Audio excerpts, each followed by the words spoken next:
മധ്യകാലത്തിൽ യൂറോപ്പിന്റെ വിവിധ മേഖലകളിലുണ്ടായ പരിവർത്തനം പ്രതിപാദിക്കുന്ന യൂണിറ്റാണ് യൂറോപ്പ് ഇൻ ട്രാൻസിഷൻ. യൂറോപ്പ് പരിവർത്തന പാതയിൽ. പാഠഭാഗത്തിന്റെ തുടക്കത്തിൽ ഒരു ചരിത്ര സ്മാരകവും അതിനെക്കുറിച്ചുള്ള ഒരു കുറിപ്പും നൽകിയിട്ടുണ്ട്. What is this monuments? ഏതാണ് ഈ ചരിത്ര സ്മാരകം? Hagia Sophia. It was built in the 6th century AD. Hagia Sophia എന്ന ഈ സ്മാരകം നിർമ്മിച്ചത് AD 6ാം നൂറ്റാണ്ടിലാണ്. ഏത് നൂറ്റാണ്ടിലാണ് ഹഗിയ സോഫിയ നിർമ്മിച്ചത്? AD 6th century. Where is Hagia Sophia situated? എവിടെയാണ് ഹഗിയ സോഫിയ സ്ഥിതി ചെയ്യുന്നത് എന്നറിയാമോ? കോൺസ്റ്റാന്റിനോപ്പിൾ. ലോകത്തിലെ ഒരു ചരിത്ര സ്മാരകമായ ഹഗിയ സോഫിയ സ്ഥിതി ചെയ്യുന്നത് കോൺസ്റ്റാന്റിനോപ്പിളിലാണ്. Now it preserved as a history museum in Turkey. ഇന്ന് തുർക്കിയിൽ ഒരു ചരിത്ര മ്യൂസിയമായി ഹഗിയ സോഫിയ നിലനിർത്തിയിരിക്കുന്നു. കോൺസ്റ്റാന്റിനോപ്പിൾ ഇന്ന് ഏത് രാജ്യത്തിന്റെ ഭാഗമാണെന്നറിയാമോ? Today Constantinople is a part of which country? Constantinople ഇന്ന് തുർക്കിയുടെ ഭാഗമാണ്. What did you learn from this description? It was built in the 6th century AD. Hagia Sophia situated in Constantinople. Now it preserved as a history museum in Turkey. Look at the location of Constantinople on this map. Constantinople is situated between the continents of Asia and Europe.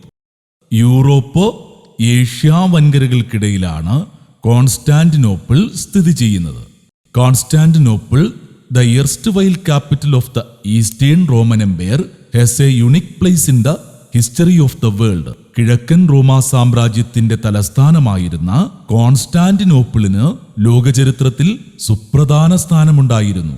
Today Constantinople is known as Istanbul. ഇന്ന് Constantinople അറിയപ്പെടുന്നത് Istanbul എന്നാണ്. Now let us see what are the features of Constantinople. എന്തെല്ലാമായിരുന്നു കോൺസ്റ്റാന്റിനോപ്പിളിന്റെ സവിശേഷതകൾ എന്ന് നമുക്ക് പരിശോധിക്കാം. Centre of knowledge. വിജ്ഞാനത്തിന്റെ കേന്ദ്രമായിരുന്നു Constantinople. Abode of scholars and treasure trove of scholarly text. പണ്ഡിതന്മാരുടെയും അമൂല്യ ഗ്രന്ഥങ്ങളുടെയും കേന്ദ്രമായിരുന്നു Constantinople. Gateway from Asia to Europe. Asian രാജ്യങ്ങളിൽ നിന്ന് യൂറോപ്യൻ രാജ്യങ്ങളിലേക്കുള്ള പ്രധാന പ്രവേശന കവാടമായിരുന്നു Constantinople. Once again, what were the features of Constantinople? എന്തൊക്കെയായിരുന്നു കോൺസ്റ്റാന്റിനോപ്പിളിന്റെ സവിശേഷതകളെന്ന് നമുക്കൊരിക്കൽ കൂടി നോക്കിയാലോ? Centre of knowledge.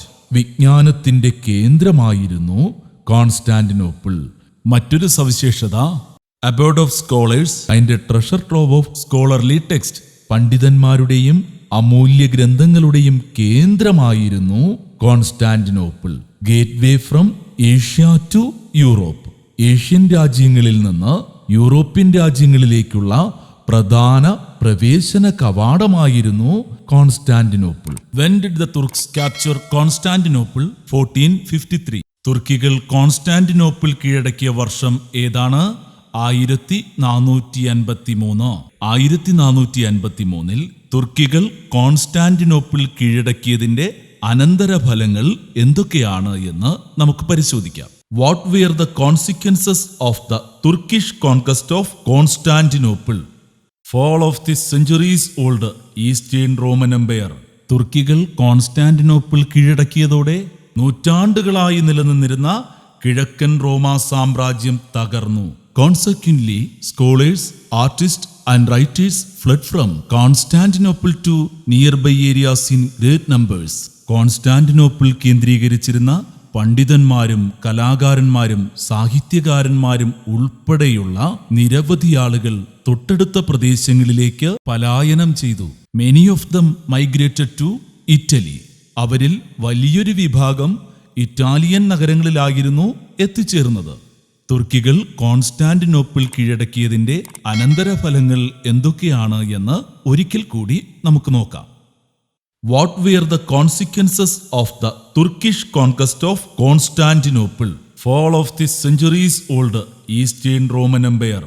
തുർക്കികൾ കോൺസ്റ്റാന്റിനോപ്പിൾ കീഴടക്കിയതോടെ നൂറ്റാണ്ടുകളായി നിലനിന്നിരുന്ന കിഴക്കൻ റോമാ സാമ്രാജ്യം തകർന്നു. Consequently, scholars, artists, and writers fled from Constantinople to nearby areas in great numbers.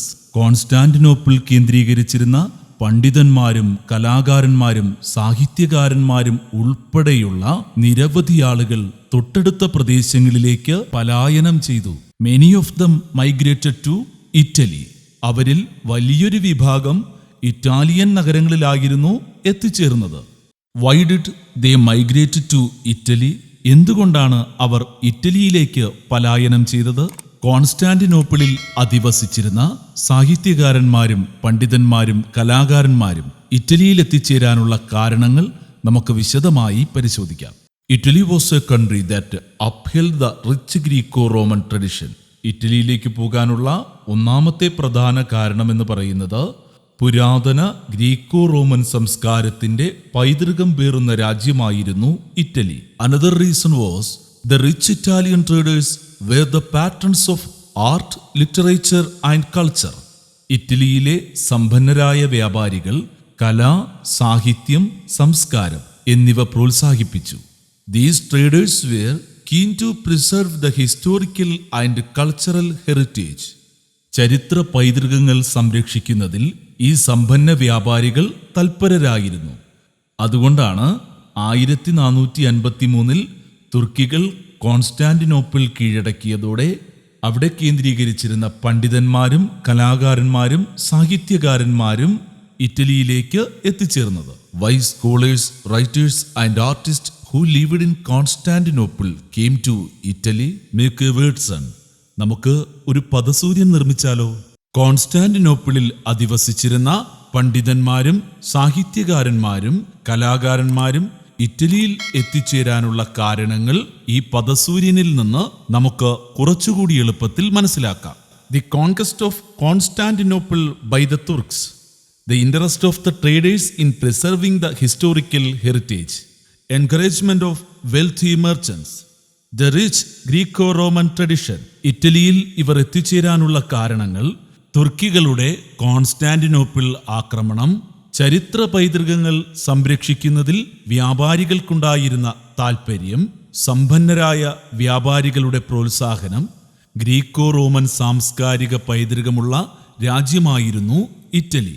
കോൺസ്റ്റാന്റിനോപ്പിളിൽ അധിവസിച്ചിരുന്ന പണ്ഡിതന്മാരും സാഹിത്യകാരന്മാരും കലാകാരന്മാരും ഇറ്റലിയിൽ എത്തിച്ചേരാനുള്ള കാരണങ്ങൾ ഇവയാണ്. ദ റിനൈസൻസ്, നവോത്ഥാനം. ഈ ഭാഗം മുതലാണ് ഇനി നമുക്ക് പഠിക്കേണ്ടത്. ആദ്യം നമുക്ക് ഈ ഭാഗത്ത് എന്തൊക്കെ കാര്യങ്ങളാണ് പറഞ്ഞിട്ടുള്ളത് എന്ന് നോക്കാം. The finance, literature and history in the medieval period were centred on religious ideology. മധ്യകാലഘട്ടത്തിൽ കല, സാഹിത്യം, ചരിത്രം എന്നിവ മതപരമായ ആശയങ്ങൾ കേന്ദ്രീകരിച്ചുള്ളതായിരുന്നു. മിഡീവൽ പീരീഡ്, അതായത് മധ്യകാലഘട്ടത്തിലെ മറ്റൊരു സവിശേഷത കൂടി ഇവിടെ പ്രതിപാദിക്കുന്നുണ്ട്. The texts were invariably written in Greek and Latin, as these languages were considered elite and scholarly. Which languages were considered scholarly in Europe? യൂറോപ്പിലെ പണ്ഡിത ഭാഷകളായി കണക്കാക്കപ്പെട്ടിരുന്നത് ഏതൊക്കെ ഭാഷകളാണ്? യൂറോപ്പിലെ പണ്ഡിത ഭാഷകളായി കണക്കാക്കപ്പെട്ടിരുന്നത് ലാറ്റിൻ, ഗ്രീക്ക് എന്നിവയായിരുന്നു. ഈ ഭാഷകളിലായിരുന്നു മിഡീവൽ പീരീഡിൽ കൃതികൾ രചിച്ചിരുന്നത്. By the dawn of the 13th century, Latin and Greek gave way to regional languages like English, Spanish and French. 13ാം നൂറ്റാണ്ടിന്റെ തുടക്കത്തോടെ ലാറ്റിൻ, ഗ്രീക്ക് എന്നീ ഭാഷകൾക്ക് പകരം ഇംഗ്ലീഷ്, സ്പാനിഷ്, ഫ്രഞ്ച് തുടങ്ങിയ പ്രാദേശിക ഭാഷകളിൽ കൃതികൾ രചിക്കാൻ തുടങ്ങി. വളരെ പ്രധാനപ്പെട്ടൊരു മാറ്റമാണ് 13ാം നൂറ്റാണ്ടിന്റെ തുടക്കത്തോടെ ലാറ്റിൻ, ഗ്രീക്ക് എന്നീ ഭാഷകൾക്ക് പകരം ഇംഗ്ലീഷ്, സ്പാനിഷ്, ഫ്രഞ്ച് തുടങ്ങിയ പ്രാദേശിക ഭാഷകളിൽ കൃതികൾ രചിക്കാൻ തുടങ്ങി. വളരെ പ്രധാനപ്പെട്ട മറ്റൊരു മാറ്റം കൂടിയുണ്ടായി. The writers of this period adopted the life of the common man as the central theme of their works. അതുവരെ കലാ, സാഹിത്യം, ചരിത്രം എന്നിവ മതപരമായ ആശയങ്ങൾ കേന്ദ്രീകരിച്ചുള്ളത് ആയിരുന്നു എങ്കിൽ മതപരമായ ആശയങ്ങൾക്ക് പകരം മനുഷ്യജീവിതത്തിന് പ്രാധാന്യം ലഭിക്കുന്ന തരത്തിൽ സാഹിത്യത്തിന്റെ ഉള്ളടക്കം മാറി. Similar changes occurred in other art forms like painting and sculpture. സമാനമായ മാറ്റങ്ങൾ ചിത്രകല, ശില്പവിദ്യ തുടങ്ങിയ മേഖലകളിലും ഉണ്ടായി. This vision, primarily concerned with the various aspects of human life, is known as humanism.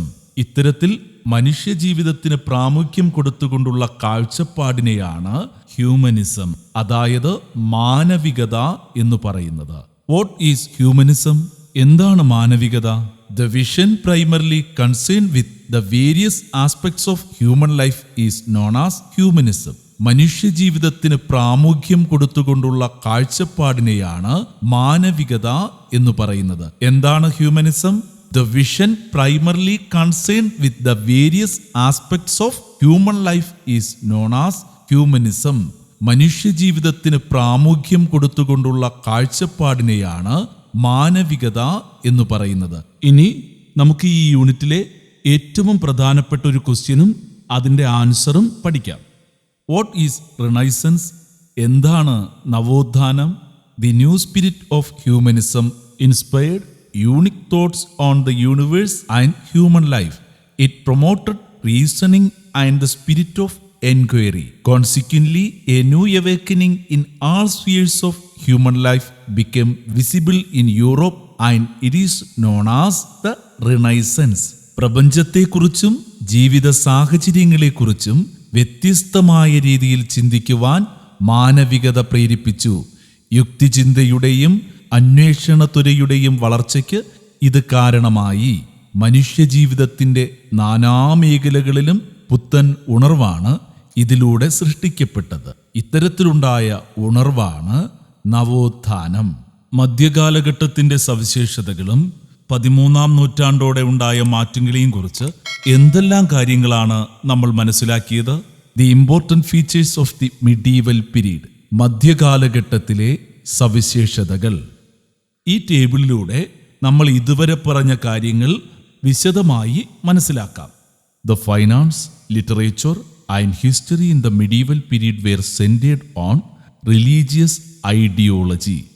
മധ്യകാലഘട്ടത്തിൽ കല, സാഹിത്യം, ചരിത്രം എന്നിവ മതപരമായ ആശയങ്ങൾ കേന്ദ്രീകരിച്ചുള്ളതായിരുന്നു. The text were invariably written in Greek and Latin languages. യൂറോപ്പിലെ പണ്ഡിത ഭാഷകളായി കണക്കാക്കപ്പെട്ടിരുന്നത് ലാറ്റിൻ, ഗ്രീക്ക് എന്നിവയായിരുന്നു. ഈ ഭാഷകളിലായിരുന്നു മിഡീവൽ പീരീഡിൽ കൃതികൾ രചിച്ചിരുന്നത്. ഇവയിൽ നിന്ന് എന്തൊക്കെ മാറ്റങ്ങളാണ് 13-ാം നൂറ്റാണ്ടോടുകൂടി ഉണ്ടായത് എന്ന് നമുക്ക് പരിശോധിക്കാം. Changes occurred during the 13th century.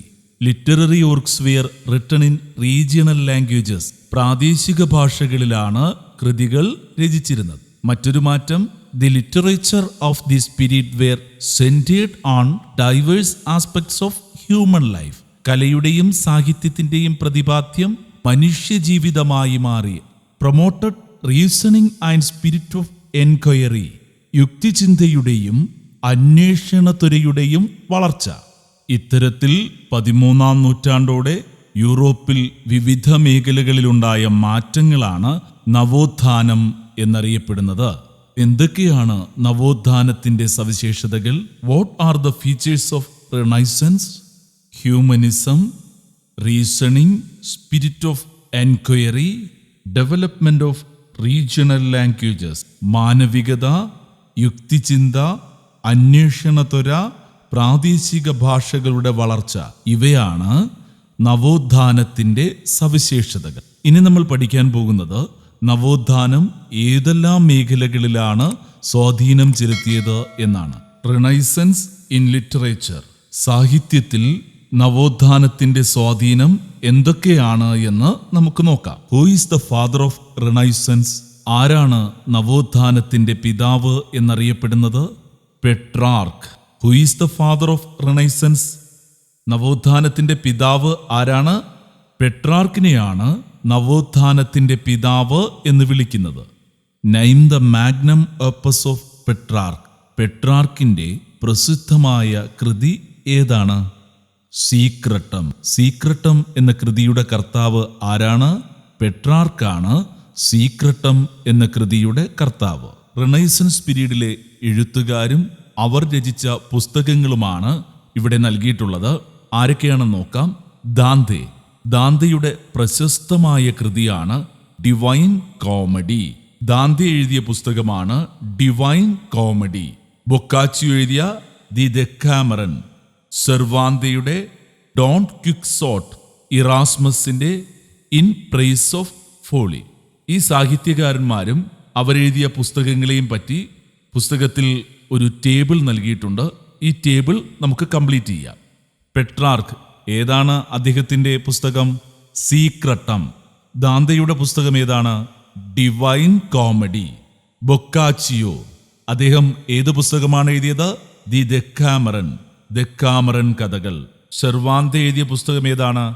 Don Quixote. ഇറാസ്മസിന്റെ സൃഷ്ടി ഏതാണ്? In Praise of Folly. Secretum ആരുടെ പുസ്തകമാണ്? പെട്രാർക്ക്. ഡിവൈൻ കോമഡി ആരെഴുതിയതാണ്? ദാന്തെ.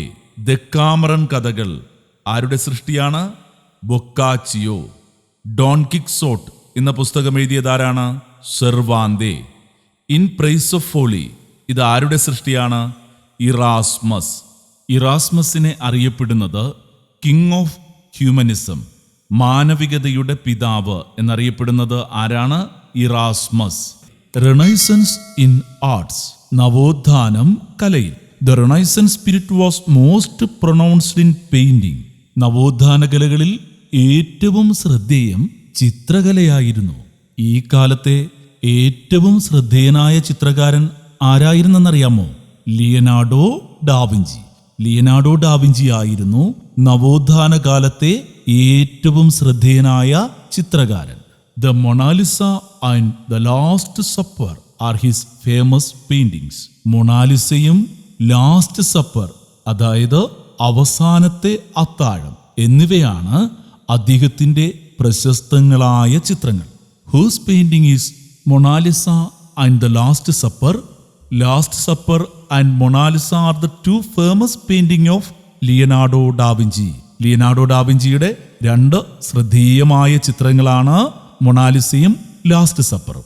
മൊണാലിസ എന്ന ചിത്രത്തെ പറ്റി ഒന്ന് രണ്ട് കാര്യങ്ങൾ കൂടി നമുക്ക് മനസ്സിലാക്കാം. Completed the painting in between AD 1503 and AD 1505. AD 1503 AD 1505 ഇടയിലാണ് ഈ ചിത്രം വരച്ചത്. ഇപ്പോൾ ഈ ചിത്രം എവിടെയാണെന്നറിയാമോ? It is preserved in the Paris museum. നവോത്ഥാന കാലത്തെ ചിത്രകാരന്മാരിൽ ഏറെ ശ്രദ്ധേയനായ ലിയനാർഡോ ഡാവിഞ്ചി വരച്ച മൊണാലിസ എന്ന ചിത്രം ഇന്ന് പാരീസിലെ മ്യൂസിയത്തിൽ സൂക്ഷിച്ചിരിക്കുകയാണ്. ക്രിസ്തുവിന്റെ അവസാന അത്താഴത്തെ പ്രമേയമാക്കി വരച്ചതാണ് ലാസ്റ്റ് സപ്പർ എന്ന ശ്രദ്ധേയമായ ഈ ചിത്രം. ഈ രണ്ട് ചിത്രങ്ങളും മനസ്സിൽ പതിച്ചു വയ്ക്കുക. ചിത്രങ്ങൾ കാണുമ്പോൾ തന്നെ അവയുടെ പേര് ഓർമ്മ വരണം. Another one the Last Judgement, അന്ത്യവിധി. ലാസ്റ്റ് ജഡ്ജ്മെന്റ് എന്ന ചിത്രം വരച്ചത് ആരാണെന്നറിയാമോ?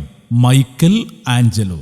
നവോത്ഥാന കാലത്തെ മറ്റൊരു ശ്രദ്ധേയമായ പെയിന്റിംഗ് ആണ് the School of Athens. Whose painting is the School of Athens. ഏതൻസിലെ വിദ്യാലയം ആരുടെ പെയിന്റിംഗ് ആണ്? റാഫേൽ. നവോത്ഥാന കാലത്തെ പ്രധാനപ്പെട്ട ചിത്രകാരന്മാരെയും അവരുടെ ചിത്രങ്ങളെയും നമ്മൾ പരിചയപ്പെട്ടു. ഈ ചിത്രങ്ങളെല്ലാം നിങ്ങളുടെ മനസ്സിലുണ്ടല്ലോ. അങ്ങനെയാണെങ്കിൽ identify the following pictures and their creators. ഈ പറയുന്ന ചിത്രങ്ങളും അവരുടെ സൃഷ്ടാക്കളും ആരാണ് എന്ന് തിരിച്ചറിയുക. Name of picture, name of painter. ഒന്നാമത്തെ ചിത്രം ഏതാണ്? ദ ലാസ്റ്റ് സപ്പർ, അവസാനത്തെ അത്താഴം. ആരുടെ ചിത്രമാണ്? Leonardo da Vinci. മൊണാലിസ, അതും ആരുടെ സൃഷ്ടി തന്നെയാണ്? Leonardo da Vinci. The Last Judgement, അന്ത്യവിധി, ആരുടെ സൃഷ്ടിയാണ്? Michelangelo. The School of Athens, ഏതൻസിലെ വിദ്യാലയം, ആരുടെ പെയിന്റിംഗ് ആണ്? റാഫേൽ. എല്ലാവർക്കും മനസ്സിലായല്ലോ. നവോത്ഥാന കാലത്ത് ചിത്രകലയിൽ മാത്രമല്ല മറ്റു കലാരംഗങ്ങളിലും വലിയ മുന്നേറ്റം ഉണ്ടായി. അവ ഏതൊക്കെയാണെന്ന് നമുക്ക് നോക്കാം. മനോഹരമായ കൊത്തുപണികളാൽ നിർമ്മിക്കപ്പെട്ടിരിക്കുന്ന ഒരു ചിത്രം കണ്ടില്ലേ? The door of Florence Baptistery. ഇത് ആരുടെ സൃഷ്ടിയാണെന്നറിയാമോ? ലോറൻസോ ഗിബർട്ടിയുടെ സൃഷ്ടിയാണ്. ഫ്ലോറൻസിലെ ബാപ്റ്റിസ്റ്റ് പള്ളിയുടെ വാതിൽ. Next on Gattamelata. എന്താണ്? ഗട്ടാമെലീത്ത. ഡൊണാറ്റലയുടെ സൃഷ്ടിയാണ് ഗട്ടാമെലീത്ത. നവോത്ഥാന കാലത്തെ കുറേ കലാകാരന്മാരെ കുറിച്ച് നമ്മൾ പഠിച്ചു. അവരാരൊക്കെയാണെന്ന് നോക്കിയാലോ. Who were the important Renaissance artist? നവോത്ഥാന കാലത്തെ പ്രധാനപ്പെട്ട കലാകാരന്മാർ ആരൊക്കെയായിരുന്നു? Leonardo da Vinci, Michelangelo, Raphael, Lorenzo Ghiberti, Donatello. ആരൊക്കെയാണ്? Leonardo da Vinci, Michelangelo, Raphael, Lorenzo Ghiberti, Donatello. ഇനി പാഠപുസ്തകത്തിൽ നൽകിയിട്ടുള്ള ഈ ടേബിൾ നമുക്ക് കംപ്ലീറ്റ് ചെയ്യാം. Examine the pictures and fill out the names of Renaissance artist, their notable works and respective fields. എന്താണ് ചോദ്യം എന്ന് മനസ്സിലായോ? നവോത്ഥാന കലാകാരന്മാർ, അവരുടെ സൃഷ്ടികൾ, മേഖല എന്നിവ ചിത്രങ്ങൾ നോക്കി പട്ടികയിൽ രേഖപ്പെടുത്തുക എന്നാണ് പറഞ്ഞിരിക്കുന്നത്. നവോത്ഥാന കാലത്തെ പ്രധാനപ്പെട്ട കലാകാരന്മാരെ കുറിച്ച് നമ്മൾ പഠിച്ചു കഴിഞ്ഞു. Lorenzo Ghiberti, Leonardo da Vinci, Michelangelo, Raphael, Donatello. നവോത്ഥാന കാലത്തെ ഈ കലാകാരന്മാരുടെ വർക്കുകളെ കുറിച്ചും നമ്മൾ നേരത്തെ തന്നെ പഠിച്ചു. The door of the Florence Baptistery. ഫ്ലോറൻസിലെ ബാപ്റ്റിസ്റ്റ് പള്ളിയുടെ വാതിൽ ഏത് മേഖലയിലാണ്? ആർക്കിടെക്ചർ. ലോറൻസോ ഗിബർട്ടിയുടെ ബാപ്റ്റിസ്റ്റ് പള്ളിയുടെ വാതിൽ ഏത് മേഖലയിൽ വരുന്നതാണ്? വാസ്തുവിദ്യ. Next one Leonardo da Vinci. അദ്ദേഹത്തിന്റെ വർക്കുകൾ മൊണാലിസ, ലാസ്റ്റ് സപ്പർ. മൊണാലിസയും അവസാനത്തെ അത്താഴം ഏതാണ് ഫീൽഡ്? പെയിന്റിംഗ്, ചിത്രകല. Next one Michelangelo, the Last Judgement, അവസാനത്തെ വിധി. അത് ഏത് ഫീൽഡിലാണ്? പെയിന്റിംഗ്, ചിത്രകല. Raphael, the School of Athens, ഏതൻസിലെ വിദ്യാലയം ഏതു മേഖലയിലാണ്? Painting, ചിത്രകലയാണ്.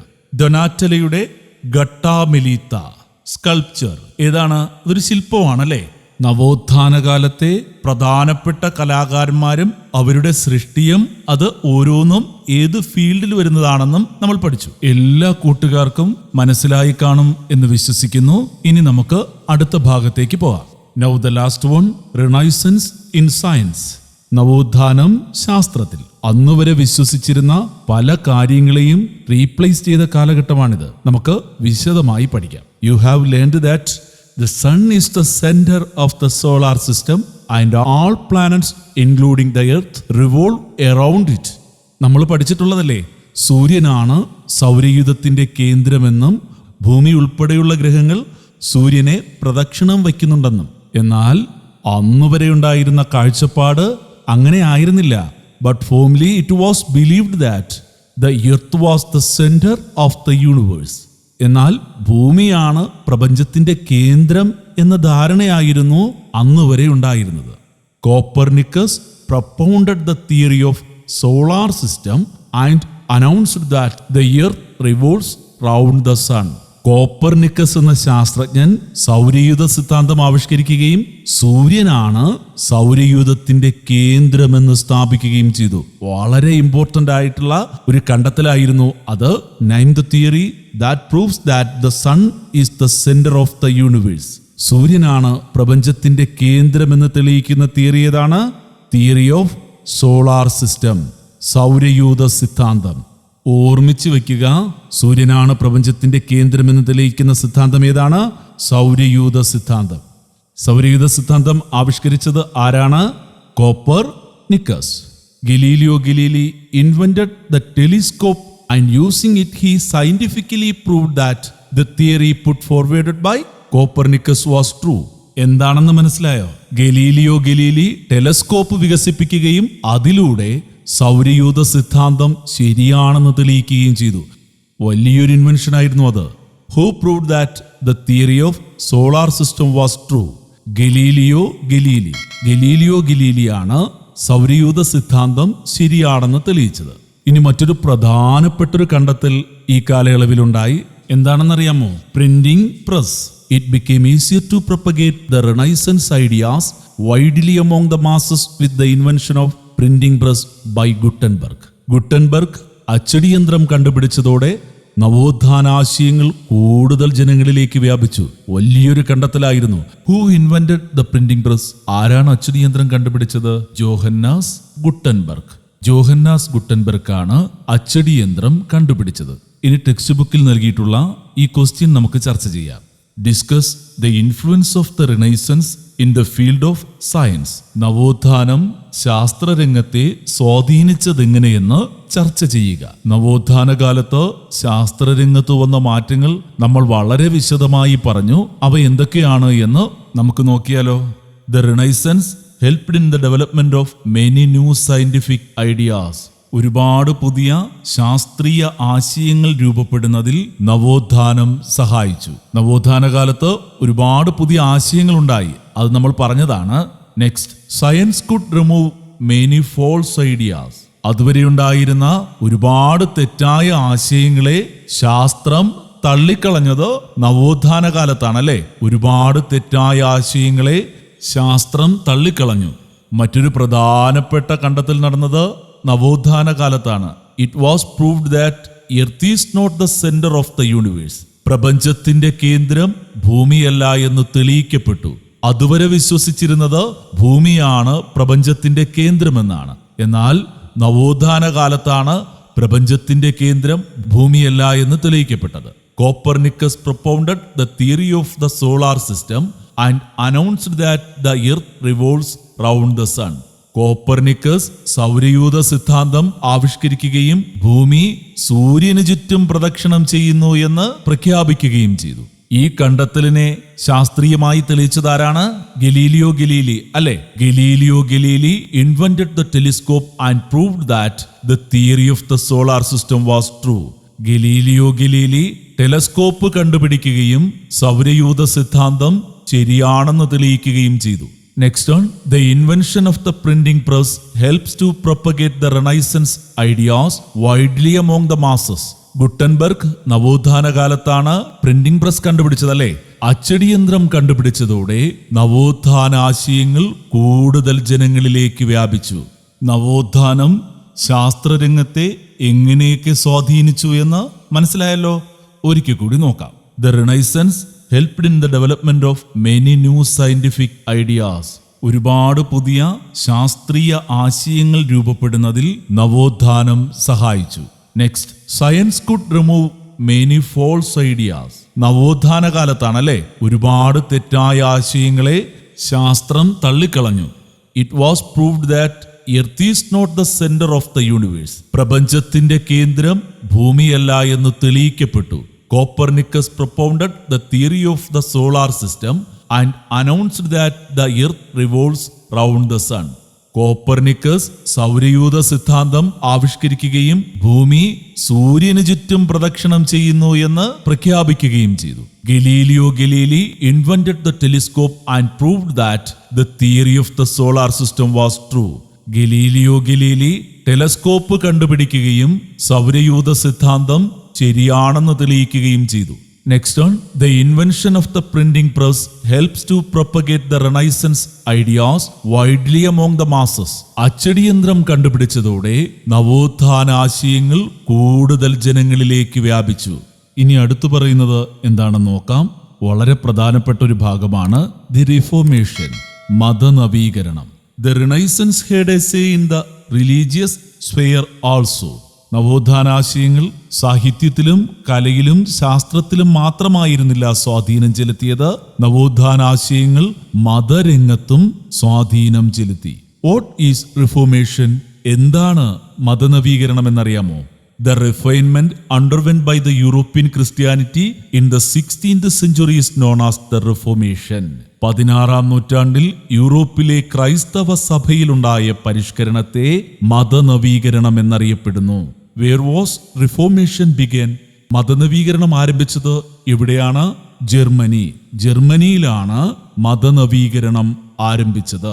Who lead Reformation in Germany? ജർമ്മനിയിൽ മതനവീകരണത്തിന് നേതൃത്വം കൊടുത്തത് ആരായിരുന്നു? മാർട്ടിൻ ലൂഥർ ആയിരുന്നു.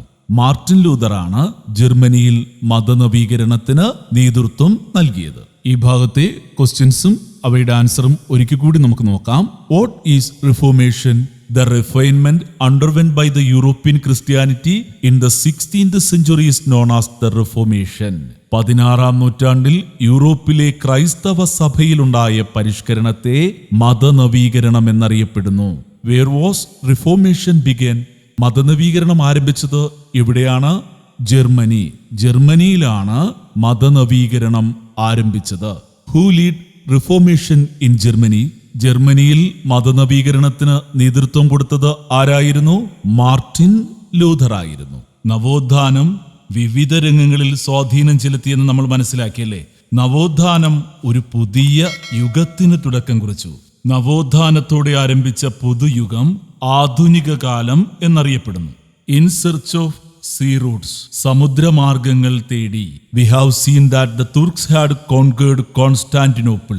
നമ്മൾ ഈ യൂണിറ്റിൽ നേരത്തെ പഠിച്ചതാണ് 1453 തുർക്കികൾ കോൺസ്റ്റാന്റിനോപ്പിൾ പിടിച്ചെടുത്തത്. This dismantled the trade relation between Europe and Asia. തുർക്കികൾ കോൺസ്റ്റാന്റിനോപ്പിൾ പിടിച്ചെടുത്തതോടെ ഏഷ്യൻ രാജ്യങ്ങളും യൂറോപ്പും തമ്മിൽ നിലനിന്നിരുന്ന വ്യാപാര ബന്ധങ്ങളിൽ ഉലച്ചിൽ തട്ടി. It necessitated the European traders to discover new sea routes to Asia. തുർക്കികൾ കോൺസ്റ്റാന്റിനോപ്പിൾ പിടിച്ചടക്കിയതോടെ ഏഷ്യൻ രാജ്യങ്ങളും യൂറോപ്പും തമ്മിൽ നിലനിന്നിരുന്ന വ്യാപാര ബന്ധങ്ങളിൽ ഉലച്ചിൽ തട്ടി. ഇത് പുതിയ വാണിജ്യ മാർഗങ്ങൾ കണ്ടെത്താൻ യൂറോപ്യന്മാരെ നിർബന്ധിതരാക്കി. The invention of the compass and the spirit of adventure uncovered unknown routes, oceans and continents. വടക്കുനോക്കി യന്ത്രത്തിന്റെ കണ്ടുപിടുത്തവും സാഹസിക സഞ്ചാരത്തോടുള്ള താല്പര്യവും പുതിയ സഞ്ചാരമാർഗങ്ങളും സമുദ്രങ്ങളും വൻകരകളും മനുഷ്യന് പരിചിതമാക്കി. ഈ ഭാഗത്തു നിന്നുള്ള ഒരു ആക്ടിവിറ്റി നമുക്ക് നോക്കാം. What reasons led the Europeans to discover new sea routes to Asia? ഏഷ്യയിലേക്കുള്ള പുതിയ കടൽമാർഗങ്ങൾ കണ്ടെത്താൻ യൂറോപ്യന്മാരെ പ്രേരിപ്പിച്ചത് എന്തൊക്കെയാണ് എന്ന് നമുക്ക് നോക്കാം. The Turks conquered Constantinople in 1453. 1453 തുർക്കികൾ കോൺസ്റ്റാന്റിനോപ്പിൾ കീഴടക്കി. Therefore the land route between Asia and Europe were blocked. അതോടെ ഏഷ്യയും യൂറോപ്യൻ രാജ്യങ്ങളും തമ്മിലുള്ള കരമാർഗം തടസ്സപ്പെട്ടു. This necessitated the European traders to discover new sea routes to Asia.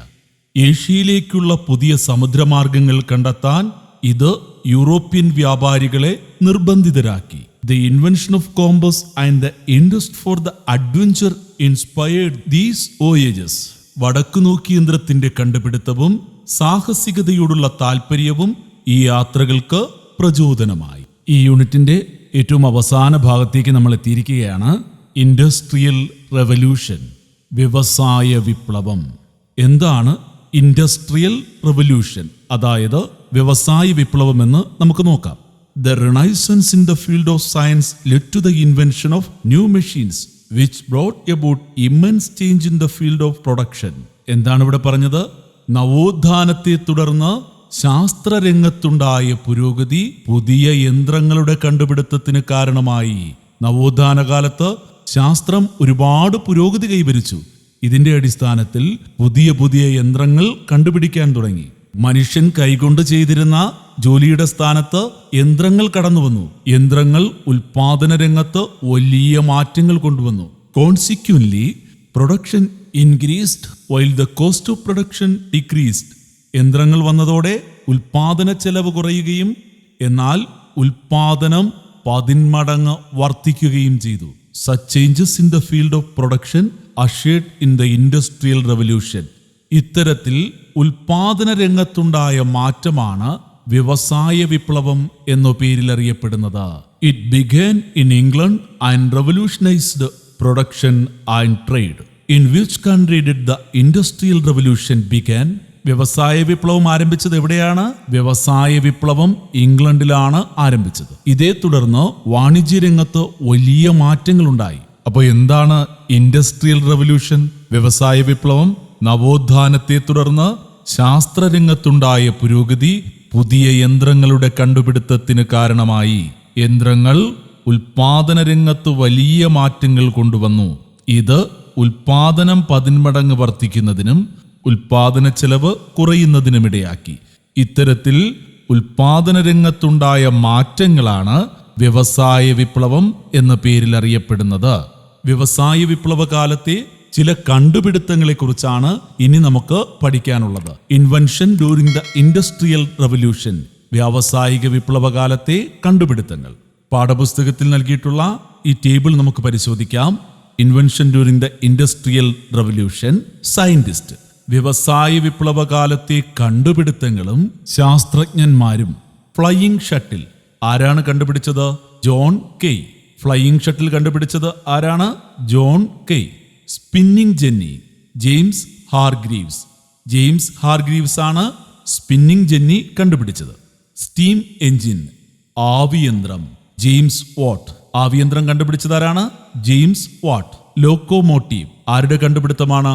George Stephenson. വ്യാവസായിക കാലത്തെ ഈ കണ്ടുപിടുത്തങ്ങൾ ഏതൊക്കെ മേഖലകളിലാണ് ഉപയോഗിച്ചതെന്നറിയാമോ? ജോൺ കെയ് കണ്ടുപിടിച്ച ഫ്ലൈയിങ് ഷട്ടിൽ. ഫ്ലൈയിങ് ഷട്ടിൽ ഏതു മേഖലയിലാണ് ഉപയോഗിക്കുന്നത്? ടെക്സ്റ്റൈൽ ഇൻഡസ്ട്രി, വസ്ത്രനിർമ്മാണ മേഖലയിലാണ് ഫ്ലൈയിങ് ഷട്ടിൽ ഉപയോഗിക്കുന്നത്. ജെയിംസ് ഹാർഗ്രീവ്സ് കണ്ടെത്തിയ സ്പിന്നിംഗ് ജെന്നി അതേത് മേഖലയിലാണ്? അതും വസ്ത്രനിർമ്മാണ മേഖലയിൽ തന്നെയാണ്, ടെക്സ്റ്റൈൽ ഇൻഡസ്ട്രി. ജെയിംസ് വാട്ട് കണ്ടുപിടിച്ച സ്റ്റീം എഞ്ചിൻ, ആവിയന്ത്രം, ഏതു മേഖലയിലാണ് ഉപയോഗിക്കുന്നത്? ട്രാൻസ്പോർട്ട്, ഗതാഗതം. ജോർജ് സ്റ്റീവൻസൺ കണ്ടെത്തിയ ലോക്കോമോട്ടീവ് ഏതു മേഖലയിലാണ് ഉപയോഗിക്കുന്നതെന്നറിയാമോ? അതും ട്രാൻസ്പോർട്ട് മേഖലയിൽ തന്നെയാണ്, ഗതാഗതം. വ്യവസായ വിപ്ലവകാലത്തെ കണ്ടുപിടുത്തങ്ങളും കണ്ടെത്തിയ ശാസ്ത്രജ്ഞന്മാരും അവർ കണ്ടെത്തിയ ഉപകരണങ്ങൾ ഏതൊക്കെ മേഖലകളിലാണ് ഉപയോഗിക്കുന്നത് എന്നും വ്യക്തമായി പഠിച്ചു കഴിഞ്ഞു. ഈ ക്ലാസ് നിങ്ങൾക്ക് ഇഷ്ടപ്പെട്ടു എങ്കിൽ തീർച്ചയായും ലൈക്ക് ചെയ്യുക, ഷെയർ ചെയ്യുക, നിങ്ങളുടെ വിലയേറിയ അഭിപ്രായങ്ങൾ രേഖപ്പെടുത്തുക. ഈ ചാനൽ ആദ്യമായി കാണുന്നവരാണ് എങ്കിൽ ചാനൽ സബ്സ്ക്രൈബ് ചെയ്ത് ബെല്ലൈക്കൺ എനേബിൾ ചെയ്ത് വയ്ക്കുക. അടുത്ത ക്ലാസ്സിൽ നമുക്ക് കാണാം.